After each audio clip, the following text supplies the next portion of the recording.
Hello, welcome back to Cellulite Goodbye. This is the last of the 4 videos focused on losing 10 kilos in 5 months. So we're going to cover the last set of the 5 rules now. And remember, it's more of a strategy than just a diet. You can break one of the rules each day if you really have to, but no more, otherwise the diet won't work. And it's got to be combined with a reasonable amount of exercise, and that means 3 or 4 times a week of decent endurance or aerobic training. But you never really should need to feel hungry if you follow the diet correctly. And remember, you can get all of the 20 rules in detail and a lot of extra tips if you follow this link, dld.bz/lose 10 kilos. So let's just cover those last 5 rules now, and at least an hour before you train, remember that you should carb up. This is important because you'll only get the maximum fat burning if your body has an appropriate level of glycogen to feed your muscles. If it doesn't and you're really straining, then everything will be inefficient. And although you think you're doing yourself good by training when you feel really hungry and you know you've got low blood sugar, you're not really going to burn as much fat, and so your training is really wasted. And linked to that, when you are doing endurance training, you've got to keep the blood sugar at a decent level, really for the same reason about having your body in an efficient state where the muscles are being fed for you to train at an adequate level where fat burning takes place. And if you're an endurance athlete or cyclist and you're doing training over a long number of hours, then recognize that after 2 hours you really should be replenishing your blood sugar.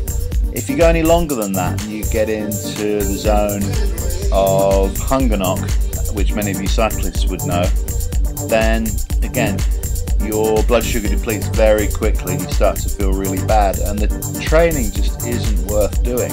So you've really just got to make sure you're eating, we would recommend 500 calories of good carbs, so taking fruit with you, bananas are really good, probably a little bit of chocolate, plus some fruit drinks that you preferably have made yourself, making your own fruit smoothies, and ensuring that you're getting about 500 calories each hour that you're training. And of course, the longer the hours that you do, then the more important it is that you've maintained your blood sugar at a decent level, otherwise you'll feel really, really bad. And so, very important if you're doing endurance training to follow this rule. When you are training, particularly during the week, a great way to just lose that little bit more is to just miss some suppers after exercise. And clearly it's always better you carb up before, your appetite is normally depleted, and if you come back in the evening and then it's fairly late, then if you are able to, then you should really just snack very lightly or have nothing at all and just have some fruit tea like chamomile tea, which also helps to suppress appetite, as long as your doctor's happy for you to have that sort of tea for reasons of sort of relaxation and psychology. But it's a great way, again, of just getting up the following morning, really then enjoying a nourishing breakfast with the scales hopefully telling you that you've just lost that little bit more. And it's important to keep this diary of food and weight and measure your weight loss. Again, if you're going to really sort of follow it, track it, we would suggest when you get up on a Monday morning.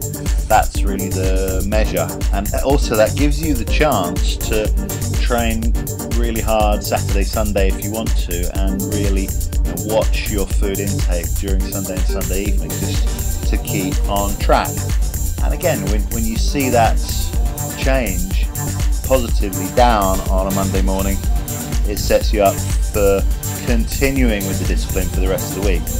And at the same time, you should really keep a diary of everything you're eating so that you can just track the quantities and the calories.